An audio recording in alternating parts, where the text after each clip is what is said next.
cara mengclosingkan data R4 sama R3 yang udah aku buat di part 1 yang video kemarin sekitar 2 mingguan, dan aku akan menjelaskan semampu aku dan sebisa aku bagaimana cara mengclosingkan data R3 dan R4 ya guys. Sebelumnya aku akan menjelaskan data R3 itu apa dan data R4 itu apa sesuai dengan struktur dari perusahaan pialang. Yang saya tahu, data R3 itu secara singkat orang yang kita kenal tetapi orang itu tidak mengenal kita. Contohnya presiden pasti kita kenal dong, tapi nggak mungkin presiden kenal kita selain kalau kita punya pengaruh besar di lingkungan negara kita. Tapi kalau misalnya kita pasti kenal presiden kita, itu contoh paling besar ya teman-teman. Yang kedua, misalnya di wilayah kita kayak artis, kayak selebgram gitu. Kalau kita orang biasa, orang awam biasa aja pasti mereka gak kenal kita selain kita menggeluti dunia yang mereka geluti juga guys, kayak gitu. Jadi itu contoh arti dari data R3. Jadi R3 itu orang yang kita kenal, orang yang kita tahu, tetapi mereka tidak mengenal kita. Seperti itu guys. Nah, cara mengclosingkan orang seperti itu, kalau misalnya presiden mungkin caranya dan alurnya itu sangat panjang, mungkin agak lumayan susah juga karena presiden, jangan presiden, anggota dewan aja susah untuk dihubungi.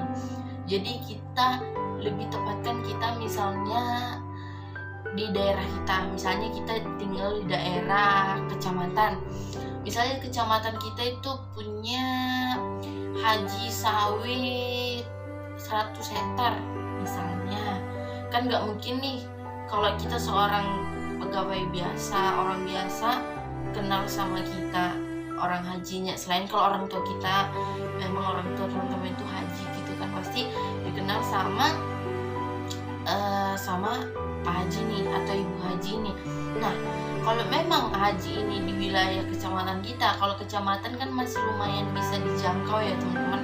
Jadi misalnya kalau haji ini dikenal oleh keluarga kita, apalagi keluarga kita itu sangat mendukung pekerjaan kita ini, kita didukung untuk menyelesaikan pekerjaan kita ini, itu sangat bagus banget karena orang tua kita itu bisa membantu kita mendapatkan database itu.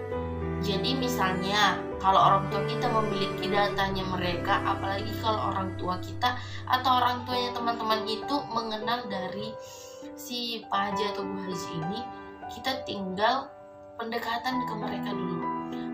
Di awal kita pendekatan, jangan kita langsung menawarkan produk atau menawarkan jasa seperti itu. Lebih baik kita pendekatan secara pribadi dulu. Kita harus mengetahui nih, orang ini seperti apa sih. Kalau haji sawit ya berarti dia fokusnya di bisnis sawit, berarti yang kelihatan, yang nyata, yang dia bisa lihat, dia bisa pegang bisnisnya seperti itu. Sedangkan bisnis yang mau kita tawarin itu bisnis yang tidak memiliki benda. Ada sih surat tertulis, tapi bisnisnya itu kita nggak bisa ambil, mau jual belinya itu kita nggak bisa ambil jual itu, tapi dia tidak kelihatan seperti itu, tetapi jumlah modalnya yang besar. Jadi modal kepercayaan itu harus banget ya teman-teman. Oke, jadi kita harus pendekatan seperti itu. Kalau memang orang tua kita kenal, misalnya nih, apalagi kalau acara haji, pasti di rumahnya kadang ada acara atau keluarga kita ketemu di mana, ya boleh kalau misalnya mama kita nih kalau misalnya acara itu berhubungan dengan haji itu, kita juga tidak punya pekerjaan, ya kita nggak apa-apa dong ikut mama kita ke acara itu. Jadi ibaratnya haji itu pernah dulu melihat kita gitu, jadi punya kesan yang baik.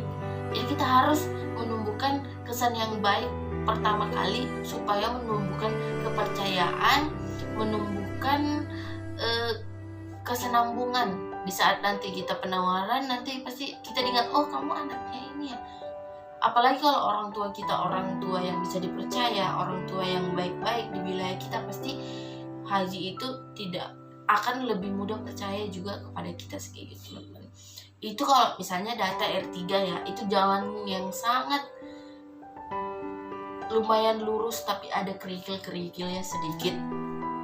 Kalau udah kayak gitu, kita tinggal maju saja, kita maju, kita pendekatan. Kalau bisa kita, siapa tahu kita kenal anaknya, atau ya kalau jauh pun entah cucunya, entah kalau kita cewek nih ya, entah kita kenal menantunya gitu kan, kita ya sharing-sharing apa segala macam. Apalagi anaknya, kalau kita cowok ya, kita kenal anaknya nih gini. Apalagi banyak banget sekarang orang tua bergabung di bisnis seperti ini tapi anaknya yang menjalankan, teman-teman. Jadi ya enaknya itu ya kita bisa mendekatin kayak gitu. Jadi ya kalau memang mereka udah dekat sama kita, apalagi itu sudah berapa kali main ke rumahnya, apalagi kalau orang ini benar-benar dia jiwanya pembisnis, pastinya dia akan menanyakan, kamu ini kegiatannya apa sekarang? Kamu di umur segini, kamu udah kerja belum? Pasti ditanya, teman-teman. Dengan poin ini, kita bisa langsung masuk ke dalam arena seperti itu. Kita langsung masuk dan kita bisa langsung bilang, oh iya, Bu Haji, Pak Haji, saya kerja di perusahaan seperti ini. Pasti kepo dong dia, kok saya baru dengar ya, itu perusahaan apa? Kita langsung tembak aja, perusahaan yang bergerak di bidang ini, dan ini. Kita jelasin sesingkat mungkin tapi orang mudah mengerti kayak gitu guys. Misalnya kita bilang, saya bekerja di perusahaan pialang berjangka yang menyediakan jasa untuk bertransaksi atau berdagang. Pak Haji kan suka nih bisnis sawit, kan ini ditanam nanti dijual. Nah ini juga, kalau sawit kan lama Pak Haji, berapa tahun? 5 tahun, 8 tahun baru berbuah, pupuk, bersihkan ini segala macam, tanah, biaya, tenaga, semuanya kita keluarkan Pak Haji. Sedangkan di sini kita nanam modal aja, kita belajar, kita punya konsultan, sisa kita berdagang. Mau Pak Haji lagi haji kayak Pak Haji lagi di mana, di Bali, di Amerika, dimanapun bisa kita bertransaksi. Jadi bisnis kita itu tidak terhambat dengan keadaan dan tempat kita di mana. Misalnya nih saya di sini, Pak Haji lagi di, misalnya lagi di kebun lah, tapi ya memang transaksi ini tidak bisa dilakukan. Kita jangan langsung sebut dia namanya transaksi ya teman-teman. Kita sebutnya itu berdagang supaya mereka lebih mudah mengerti. Kita bilang kalau berdagang ini Pak Haji lebih enak dia kalau misalnya ada jaringan. Tapi kalau misalnya kita juga perdagangan jangka panjang, misalnya sebulan, 3 bulan, bisa kita otomatis penjualan dan pembelinya. Jadi ibaratnya yang pantau itu kami aja sebagai konsultan atau brokernya. Itu gimana ya? Apalagi kalau ada bahasa kayak, kok kayaknya enak banget ya punya bisnis kayak gitu. Itu berarti dia ketertarikannya sudah ada. Apalagi kalau kita teman, kita nih ya, kalau kita sebagai konsultan, kalau kita pengen closing, kita harus mengerti medianya, kita mengerti teorinya. Kalau kita mengerti teorinya, kita bisa menjelaskan, kita punya planningnya, planning berapa, planning modal berapa, hasil berapa, waktu berapa, dan kita bisa menghitung CMAL-nya itu mantap banget. Jadi kita nggak terlalu bergantung ke manajer kita. Tetapi kalau kita masih baru-baru, kita masih belum paham, teman-teman belum paham, kita langsung tembak aja manajer kita. Kan misalnya kita main-main di rumah aja nih, manajer ini, misalnya hari Minggu deh, besok kira-kira bisa ada waktu nggak saya atur janji nih sama Pak Haji kayak ini, langsung buat planning $50,000 aja. Nanti kita langsung tembak aja, Bu Haji besok aku sama manajerku deh main-main kesini supaya dijelasin kan, daripada Bu Haji nanti kebawaan mimpi gitu kan. Jadi kita jelasin, oh iya pasti Bu Haji, kalau Bu Hajinya ada ketertarikan pasti dia bilang, oh iya boleh, jam berapa ya Bu Haji, besok kan sholat jam 12, jam 1, jam 2 deh kesini, nanti sekali kita membakso di depan gitu. Pokoknya kalau dia welcome kayak gitu. Tapi kalau saya agak kurang welcome atau dia takutnya penipuan, terus dia bilang, aduh besok saya sibuk, nanti kamu kirim, pasti nggak dibilang kirim sih, tapi kadang dibilang nanti kirim WA aja. Ya nggak apa-apa, nanti kita kirim planningnya segala macam di WA, nanti kita telepon atau kita ke rumahnya. Apalagi kalau satu wilayah kecamatan aja kan, kita langsung ke rumahnya aja teman-teman. Nah kalau misalnya dia welcome, kita besoknya langsung ke rumahnya. Kalau bisa pada saat hari itu kita langsung closing, langsung ditransfer dananya ke rekening terpisah. Itu merupakan power closing yang top banget teman-teman. Apalagi kalau yang kita prospek itu merupakan orang penjiwa bisnis, kayak itu ya teman-teman. Itu salah satu contoh untuk mengclosingkan orang data R3. Jadi itu salah satu contohnya.